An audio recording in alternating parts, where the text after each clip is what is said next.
Hi everyone, my name is Yara Saqfalhait. I'm a PhD candidate in architectural history at Columbia University with a joint affiliation at the Institute for Comparative Literature and Society. I study the architecture and material culture of the late Ottoman Empire and the modern Middle East as they relate to histories of political economy, state formation, and building technologies.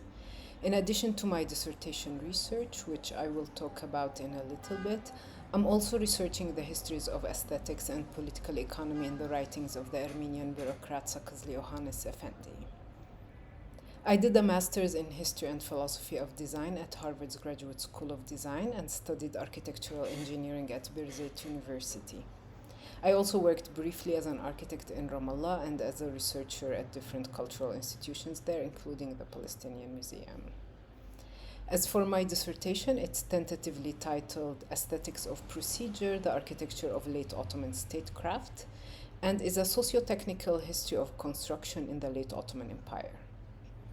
I focus on transformations in the building activities of three bureaucracies in the second half of the 19th century: the Ministry of Pious Foundations, or Ifkaf Nezareti, the Customs Administration, or Rusumat Emaneti, and the Privy Purse, or the Hazine Hassa, and the architectural media they employed. I focus on both their use of novel tools like contracts, concessions, cost estimates, and photographs, and their deployment of existing tools like architectural drawings in new ways.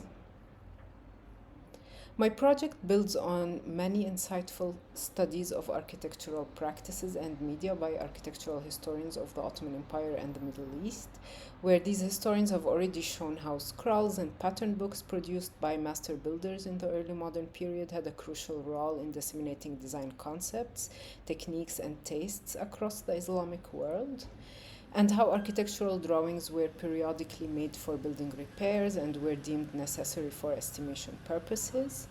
And they convincingly argued that textual and visual modes of architectural documentation do not correspond to a historical chronology where one has succeeded the other. Rather, they have coexisted in many building traditions and appeared and disappeared periodically, and that the dominance of one over the other should be historically situated. My project builds on the insights of this scholarship and expands its preoccupation with construction practices to the realm of governance. I show how the introduction of novel tools in architectural production in the 19th century was a response to three major problems that resulted from the financial crises and territorial losses the empire faced across the 19th century. These problems were stabilizing Ottoman sovereignty, controlling market fluctuations, and reconciling religious and secular temporalities. I thus follow the profound transformation in the building practices of three territorial bureaucracies where each one of these problems was particularly salient.